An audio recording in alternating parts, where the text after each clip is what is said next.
Today's lab is going to be over the metric system. There wasn't a virtual lab for this, but the rest of the entire world uses the metric system to measure things. So I think it's important that we at least touch on it and you're a little bit familiar with the basics of it.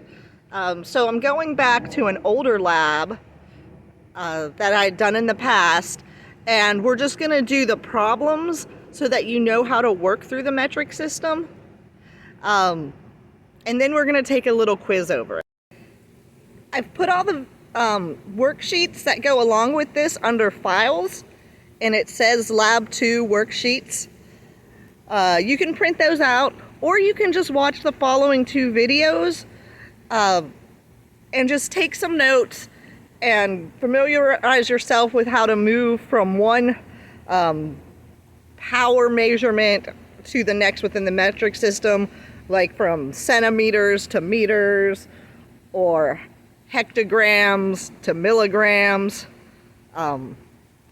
So just print it out if you'd like, or just follow the videos.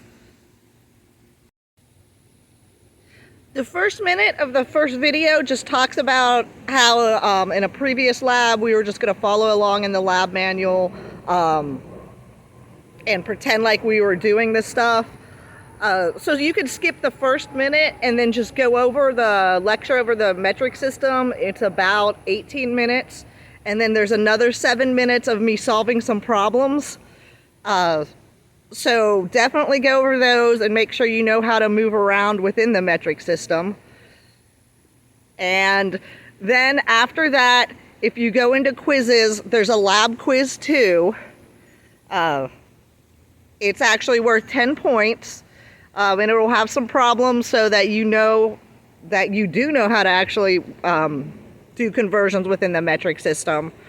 And don't worry if you miss some, you can take it 3 times. Oh, there's a kitty and a butterfly. And keep trying. It'll tell you the answers that are wrong. It won't tell you what the right one's supposed to be. And you can go back and take it 3 times and it'll save the highest score. So at that point, you probably will have had it narrowed down where you can probably get 100 and the full 10 points on that.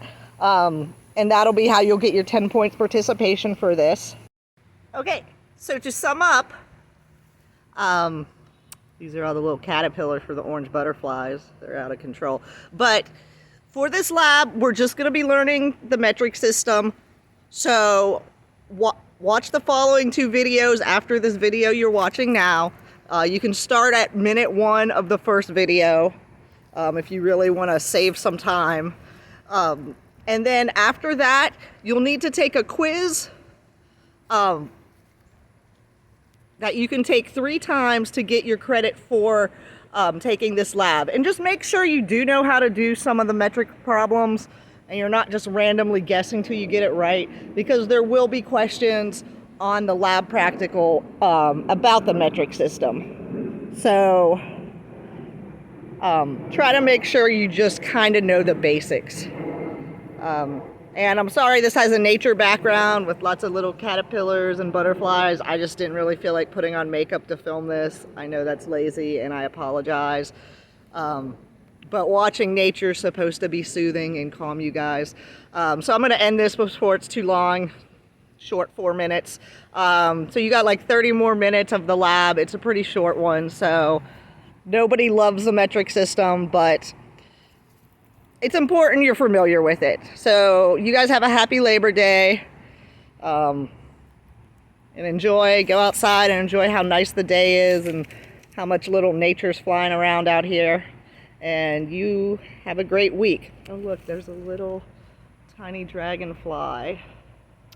So cute. You can stop watching this. I'm not gonna. The rest of this is just gonna be butterflies for 10 seconds.